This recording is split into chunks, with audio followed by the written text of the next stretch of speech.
Hi, friends. So somebody asked me to explain why I am warning people about Natalie Child's Freemasonry video. So I think your name is Stone something. Anyways, I'm unable to find the comment.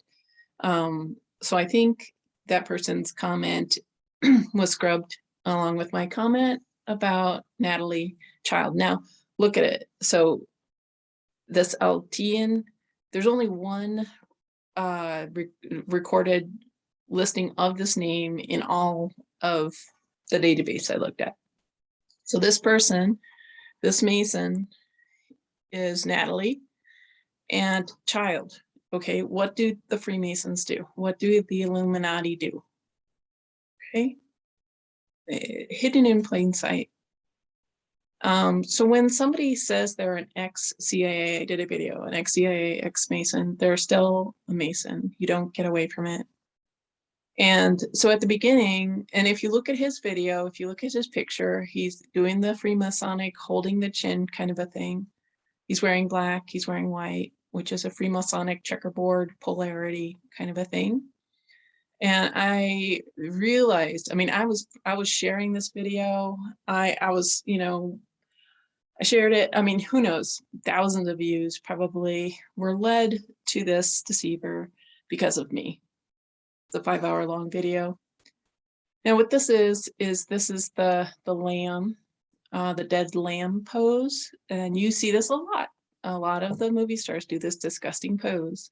And it's to scoff the lamb, the Lord, who sacrificed himself. He lived a sinless life. God had a son born of a human being, and Jesus lived a sinless life, and he sacrificed himself because the wages of sin is death. Anyways, this one is making fun of that. And so when they look to the right or to the left, I can't remember what that's about, but he's looking to our left. So maybe that's the left-hand path, darkness. And so Natalie Child, there we go. And I forget which website I get this information. There's additional information about the tongue sticking out. Okay, so if the tongue sticks out like Einstein, who was a Lucifarian, he did the straight out, like the really rude kind of tongue, right, to the side, symbolizes a dead sheep. And so it represents, it's referring to people who were murdered by the 666 collective because of their sheep-like ignorance. So they're making fun of us, folks. So that's why I just like, Natalie is just she knows. And I say she because a lot of the creatures out there are shells for entities. So that's why, we have to be careful. We can't really trust them when they say they're an ex-CIA. I mean, I know I keep on beating a dead horse, but use your discernment. And right now there's a lot of like fake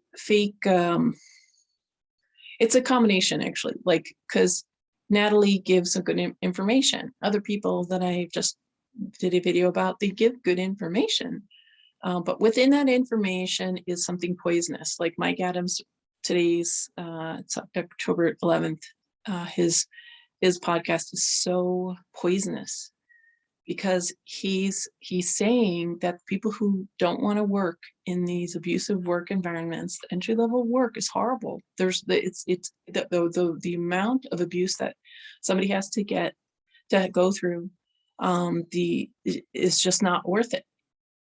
So that Mike Adams is using his platform to make things harder for entry-level workers. Like, what is he thinking? Like, what good is that? What good is that?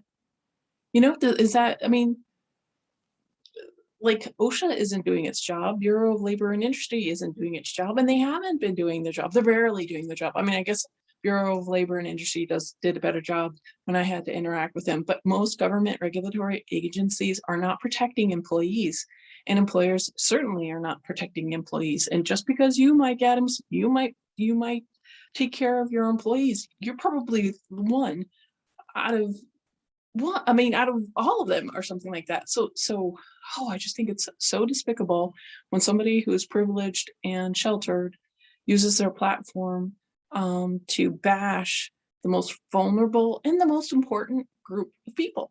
It's the entry-level worker. But is there affordable housing? And I don't mean like horrible, like Section 8, disgusting, invasive, abusive Section 8 housing.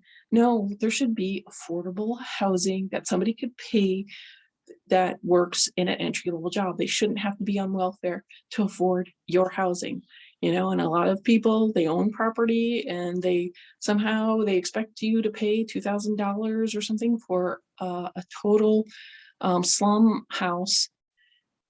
And that's all across the country. And people have the nerve to bash entry-level workers who are paying way too much for a horrible situation where there's poisonous traffic air or chemicals and pesticides and fungicides and stuff being sprayed inside and chemicals being used and mold in the building. I mean, and the thing is, like, what these privileged, sheltered, entitled people say is, well, you can handle it, just get an air filter. You can handle it, just, if it's too noisy, just wear whatever.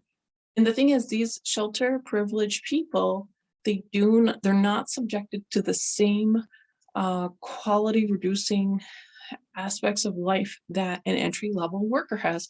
An entry-level worker has to do 1,000 times more to make it to that shitty job that you're bashing them about.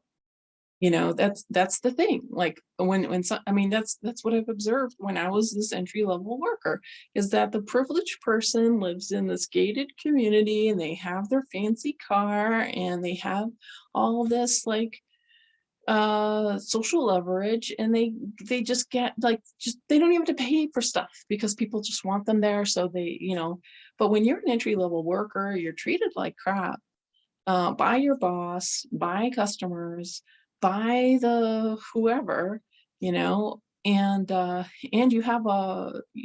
don't have enough money to buy for food, to pay your bills, to pay your rent.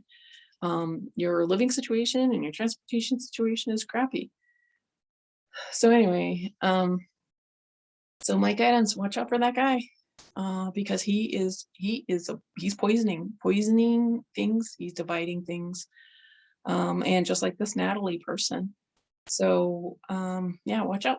So those are my thoughts. Thank you for watching, and God bless.